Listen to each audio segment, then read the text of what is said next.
The following is a national address on the Educational Loan Program by the Honorable Alfred Sayers, Minister of Education and Attorney General. Good evening, my fellow Bahamians. On the 22nd of February 2000, the government established the Guaranteed Loan Program to provide opportunities for Bahamians admitted into accredited tertiary institutions to pursue higher education. Parliament passed the Education Guarantee Fund Act in August 2001, made retroactive to February 2000, imposing a statutory limit of $100 million on the amount of money the government can guarantee. The act also required that an education committee be established to manage the loan program. By August 2001, up to $98 million had been awarded to 2,331 borrowers, comprising 767 loans in 2000 and 1,564 loans in 2001. When I assumed office as Minister of Education on the 10th of May 2002, 3 months ago, I learned that the program had not been effectively managed. 98% of the statutory limit of $100 million had been committed to the current students in the program. No provision had been made for funding these commitments, and the Statutory Education Committee had not been established. The functions of the Education Committee are: 1. To advise the Minister on guaranteed loans. 2. To issue, modify, and revoke guaranteed loans in a manner consistent with the education policy. 3. To formulate and implement standards in relation to the education policy. And 4. To regulate, allocate, and manage the use of the resources available for tertiary education. No arrangements had been made to secure funding for the 2,331 students in the program up to 2002. Further, no arrangements had been made to secure funding for new applicants in 2002. No permanent arrangements had been made by the previous government to fund this program over the next 3 years. By way of communication to Parliament, on the 5th of June 2002, I detailed to the Bahamian people the problems that I had found. I also announced the appointment of the Statutory Education Committee, comprising Dr. Kevin Bethel as chairperson, Mr. Ishmael Lightbourne as deputy chair, and Mr. David Morley and Dr. Gilbert Morris as members. In light of the urgent circumstances facing the loan program, one of the tasks of the Education Committee was to correct the management problems of the program and design a selection process that is transparent. The selection process should reflect the development needs of the Bahamas and take into account the academic merit and financial needs of the applicants. To date, the committee has proposed a number of changes in the application procedure. In the future, applicants will be required to complete applications with certificates and school or college transcripts attached. The new deadline for submissions of applications will be the 30th of April in each year. The database of borrowers will be updated to identify multiple loans to the same family. Criteria will be put in place to identify those who qualify to act as co-borrowers. On the 18th July 2002, I held a press conference. I announced then that the government would honor its commitments to all students in the program who satisfy the conditions of their loan. Further, I reported that only a limited number of loans based on the availability of funds would be granted this year.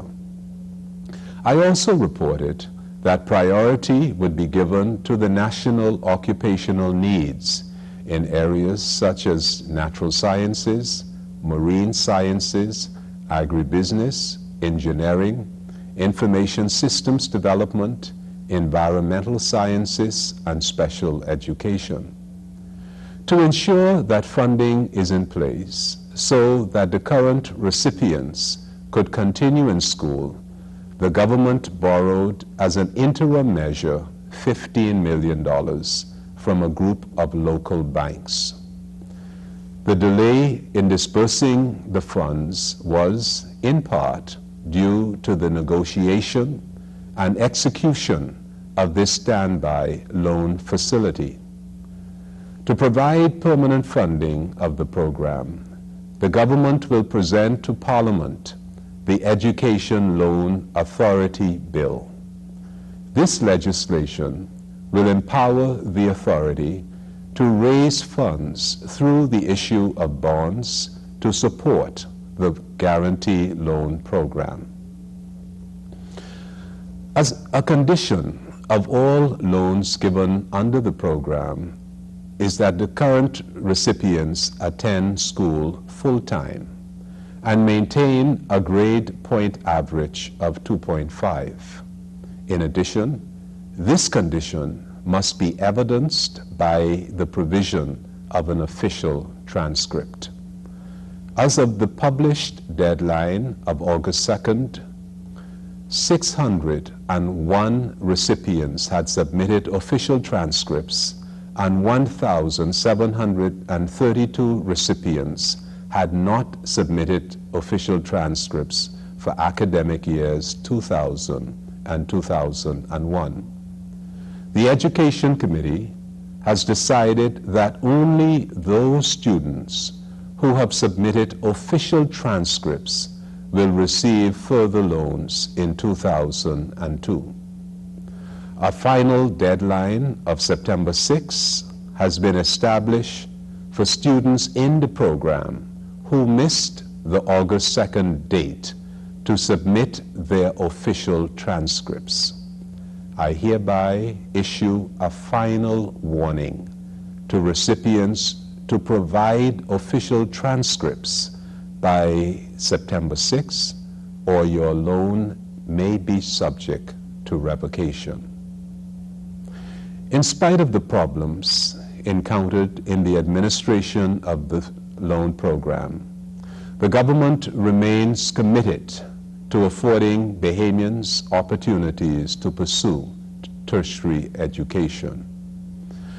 After careful consideration of the 1,689 applications, the Education Committee has selected 345 applicants for loans for the year 2002. The names of the successful applicants will be published in the Nassau Guardian and the Tribune on Friday, 24th August 2002.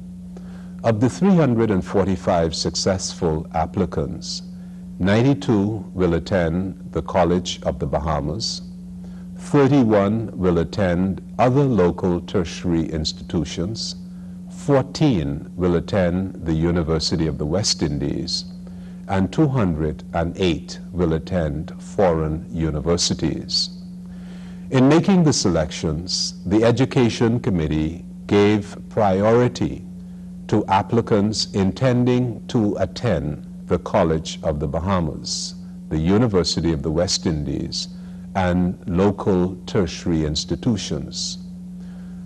To those currently enrolled in foreign universities for completion by the year 2004, and to graduates of the College of the Bahamas who are continuing their education.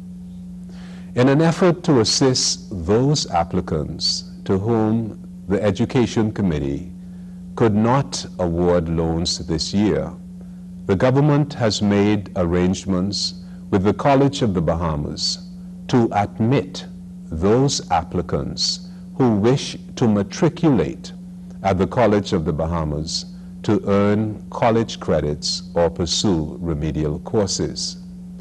Those applicants who wish to pursue this option should contact the Office of the Vice President of Student Services, located in the foyer of the new Student Services building of the College of the Bahamas, or at telephone number 302-4342. It is the policy of the government to invest more heavily in the College of the Bahamas in its evolution into an independent, full-fledged University of the Bahamas. The Bank of the Bahamas will disperse funds to students already in the program who have produced their official transcripts by the August 2nd deadline at the Secondal G.L. Isaacs Gymnasium from 9 a.m. to 3 p.m. as follows. On Friday, August 23rd, 2002, for those recipients whose surnames begin with A through D.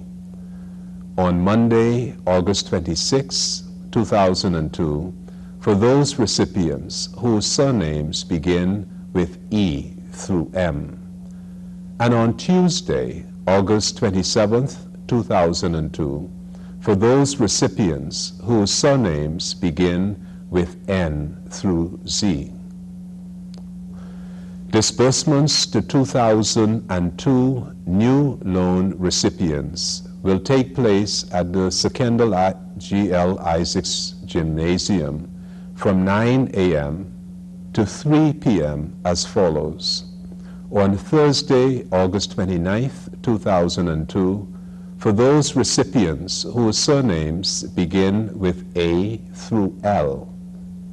And on Friday, August 30th, 2002, for those recipients whose surnames begin with M through Z. The government endorses the loan program as an outstanding instrument to promote national educational development. However, the continued viability of this program will depend upon the borrowers honoring their commitments and meeting their financial obligations as agreed. Such responsible behavior would enable new loans to be given to students on an ongoing basis. My fellow Bahamians, the government is committed, as promised in our plan, to improving access to tertiary education for Bahamians. We will reinstate the policy of providing grant scholarships in accordance with the country's occupational needs and the students' academic performance. We believe that a system of grants and a properly managed loan program will serve to give Bahamians greater access to training locally and abroad. I have full confidence in the impartiality and competence of the newly appointed Education Committee to reorganize and so structure the guaranteed loan program so that the government will deliver its promise. I thank you for your attention. Good night. That was a national address on the Educational Loan Program by the Honorable Alfred Sayers, Minister of Education and Attorney General.